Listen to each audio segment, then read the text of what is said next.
You ever notice how the world just works? How everything it moves, from a tiny leaf falling from a tree to a massive rocket blasting into space, seems to be following some kind of hidden rule book? Well, today we're going to pull back the curtain and take a look at the invisible code that runs our entire universe. So let's start with something we've all felt. You're on a bus, right? Just standing there, minding your own business, the driver suddenly hits the brakes and whoa, you lurch forward. It feels like something pushed you, but what did? What's actually happening there? Or how about this one? We all know car airbags are lifesavers, but think about it. How does a bag of air actually stop you in a crash? It's not magic. It's an incredible piece of engineering that relies on some pure, simple physics. And then there's the big one, a rocket. This colossal machine, weighing millions of pounds, just leaves the planet. What kind of invisible push is powerful enough to defy gravity itself? I mean, up in space, there's nothing to push against, right? So how does that even work?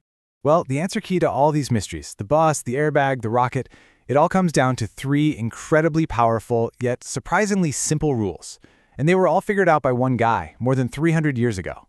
And that guy, of course, was Sir Isaac Newton. Back in 1687, he published this absolute game-changer of a book, the Principia Mathematica.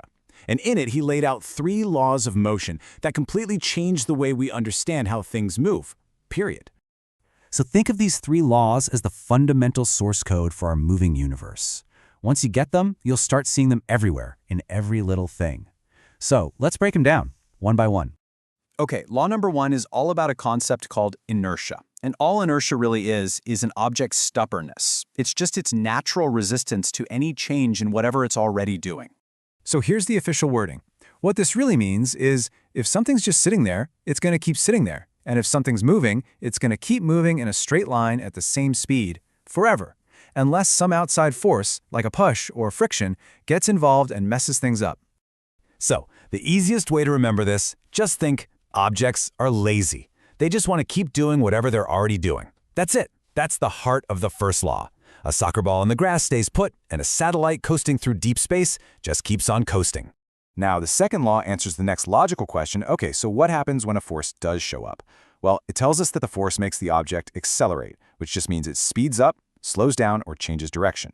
And how much it accelerates all depends on 2 things, how hard you push and how heavy the object is. And this whole relationship gets wrapped up in probably the most famous equation in all of physics, F equals ma. Force equals mass times acceleration. It's so simple, right? More force gets you more acceleration, but more mass gets you less acceleration for that same amount of force. Just think about pushing a shopping cart. You know how it is. If the cart's empty, it has less mass. A little nudge and it goes flying. That's a lot of acceleration. But now load that same cart up with groceries, it's got way more mass. That same little nudge, it barely moves. That's low acceleration. That's F equals m, right there in the grocery store. And finally, we get to the third law. This is the one you've probably heard a million times. It's so elegant and simple. For every single action, there is an equal and opposite reaction.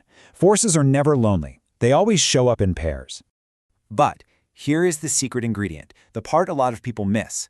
This pair of forces, the action and the reaction, they always act on different objects. That's why they don't just cancel each other out. You push on a wall, that's the action. The wall pushes back on you, that's the reaction. 2 forces, 2 different objects. All right, so we've got our 3 rules: laziness, F equals ma, and the action-reaction pair. Now let's go back and use this new decoder ring to crack the mysteries we started with. Remember that lurching feeling on the bus? Yep, that's Newton's first law. The bus stops, but your body, thanks to inertia, wants to keep right on moving forward. It's the same reason water sloshes forward in a tanker truck. And in a car crash, it's why your body keeps moving even though the car has stopped. The airbag's whole job is to be that external force that safely slows your lazy, forward-moving body down. Now take a look at this graph. It's a perfect picture of the second law. You can see the ball's speed is dropping. Now, according to the first law, that ball should just keep going forever. So why is it stopping? The second law tells us there has to be a force at work. And in this case, that invisible force is friction from the floor, pushing against the ball and causing it to decelerate or slow down. And that whole rocket mystery? Solved by law number 3. The rocket pushes hot gas down, that's the action. And in return, the gas pushes the rocket up. That's the equal and opposite reaction.